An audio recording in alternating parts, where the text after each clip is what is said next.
Syabab Syam mengharap syurga, tak lupa dunia.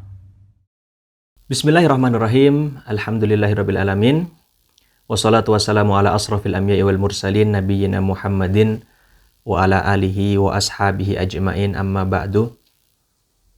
Bapak-bapak, ibu-ibu, rekan-rekan semuanya yang hadir pada kajian majelis pada pagi hari ini, serta juga rekan-rekan muslim-muslimah yang saat ini menyaksikan, mendengarkan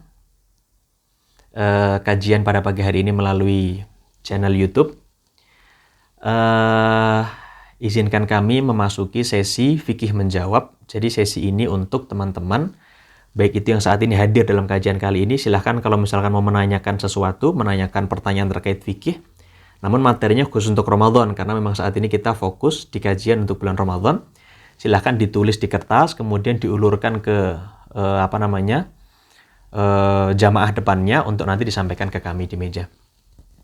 Nah, saat ini saya akan menjawab terlebih dahulu pertanyaan dari saudari kita atau dari muslimah yang telah menanyakan melalui kontak WhatsApp kami terkait dengan, izin kami bacakan.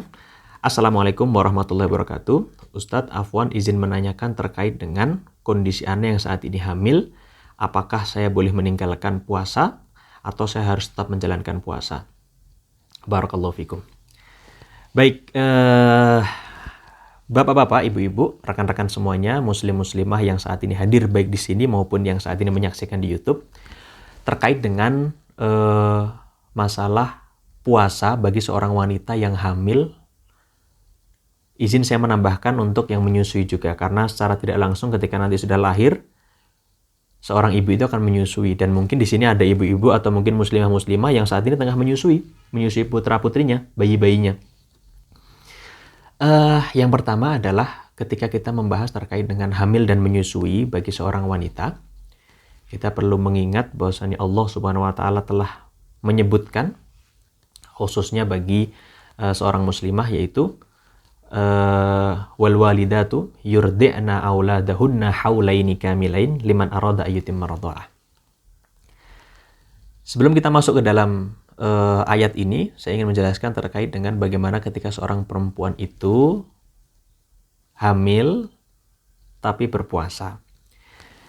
Bapak, Ibu, rekan-rekan semuanya, bagi seorang wanita yang berpuasa, seorang wanita yang hamil dan dia berpuasa, maka akan ada 3 kondisi di mana seorang itu bisa meninggalkan puasanya, baik itu mengganti dengan qadha maupun fidyah. Nah, kondisi-kondisi ini tentu perlu kita perhatikan dengan kita menanyakan kepada seorang ahlinya. Dalam hal ini ahlinya bukan seorang ahli fikih, bukan ustadz, tetapi kita kembalikan kepada dokter kandungan.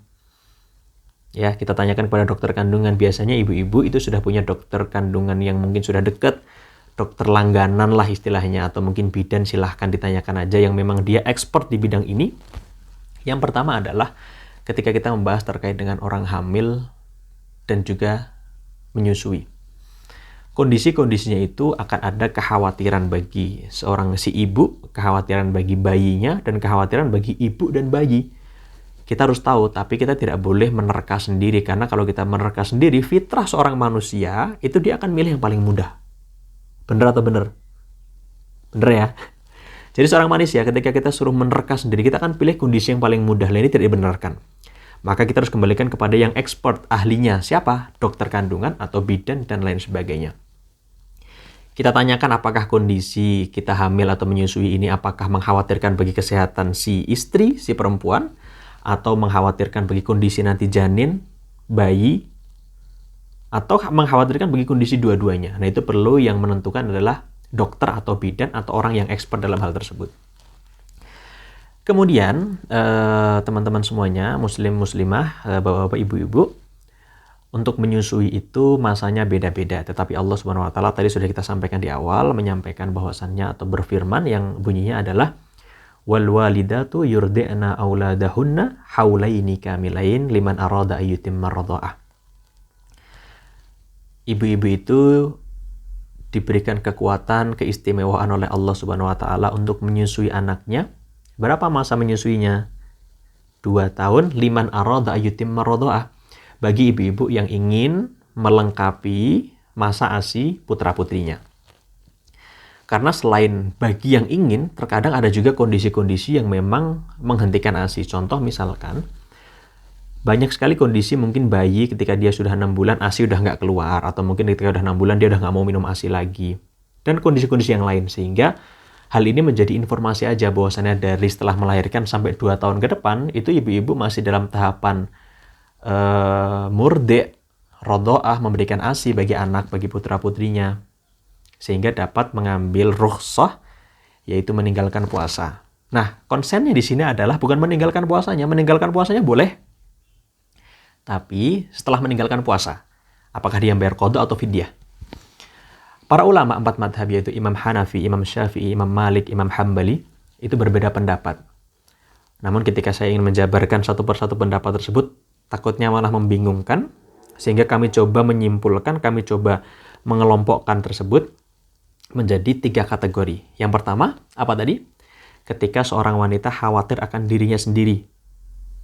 Ya, contoh misalkan dia khawatir sama dirinya sendiri, bayinya mah oke-oke aja, kata dokter, ibu, bayi ibu tuh oke-oke saja, bayi ibu tuh baik-baik saja. Tapi ibu ini loh, ibu ini kalau nggak makan, ibu ini kalau puasa, ibu tuh nanti malah lemes, takutnya malah pingsan, ibu tuh punya darah rendah, dan lain sebagainya. Maka khawatiran jatuh pada dirinya sendiri, bukan pada bayinya. Maka pada hal ini, seorang wanita tersebut diwajibkan untuk mengqadha tanpa membayar fidyah. Jadi qadha saja tanpa fidyah. Kondisi yang kedua adalah ketika seorang wanita khawatir akan dirinya dan juga bayinya. Bu, ibu itu, contoh misalkan dokter bilang kayak gini, Bu, ibu itu sudah darah rendah, ibu itu sudah punya MAH, ibu itu sudah punya penyakit ABC, masih mau puasa, belum lagi anak ibu ini tuh sekarang kondisinya itu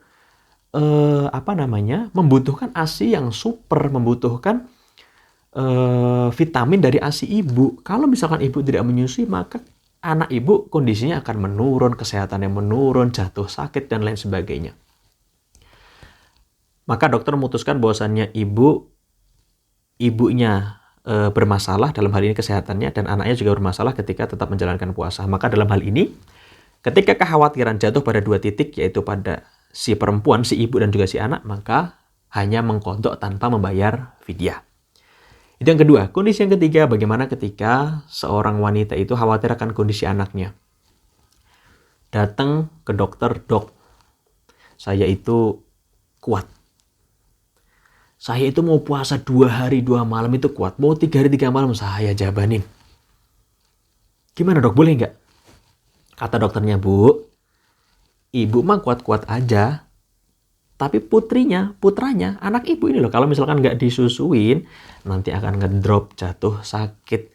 Sedangkan kondisi anak ibu ini ditambah lagi mungkin, dalam tanda kurung, mungkin lahirnya prematur, harus dapat asupan ASI lebih banyak, dan lain sebagainya. Maka kekhawatiran jatuh di 1 titik, yaitu di pada anak. Ketika dalam kondisi ini, ibunya baik-baik aja, nggak khawatir sama sekali, hanya pada anaknya, maka dia wajib mengqadha dan membayar fidyah. Ya, dicatat ya, bapak-bapak, ibu-ibu yang hadir maupun yang menyaksikan. Yang pertama, ketika titik beratnya adalah pada seorang ibu saja, maka itu hanya qadha. Jika titik beratnya pada ibu dan anak, maka itu qadha saja. Dan jika hanya pada anak, maka itu qadha dan juga fidyah. Itu 3 kondisi. Saya tambahin lagi menyangkut dengan pernyataan di pertemuan sebelumnya terkait dengan haid dan juga nifas. Bagi teman-teman muslimah, ibu-ibu yang mengalami haid dan nifas, kemudian meninggalkan puasanya, maka tidak diwajibkan untuk membayar fidyah, akan tetapi hanya diwajibkan untuk mengqadha, mengganti puasanya. Kapan menggantinya?